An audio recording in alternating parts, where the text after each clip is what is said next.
Золотая Орда распалась на несколько государств, так распорядилась история.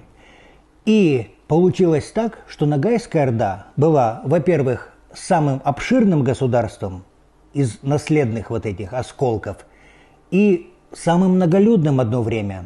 И вот если мы посмотрим фольклор, исторические предания, башкир, каракалпаков, других народов, постоянно везде эпитет «Санс из Ногай», «Бесчисленные Ногаи».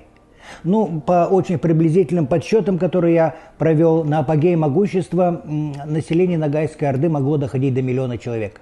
Для кочевого общества это колоссальная цифра. Вот. И, естественно, 1 миллион человек – это огромная конница. И, конечно, с этой силой считались. Вот этот апогей, вот, ну, скажем, середины XVI века, конечно, превращал государство ногайцев в очень такой существенный политический фактор вот в истории Евразии. С ним считали все окрестные государства, конечно, не исключая Россию.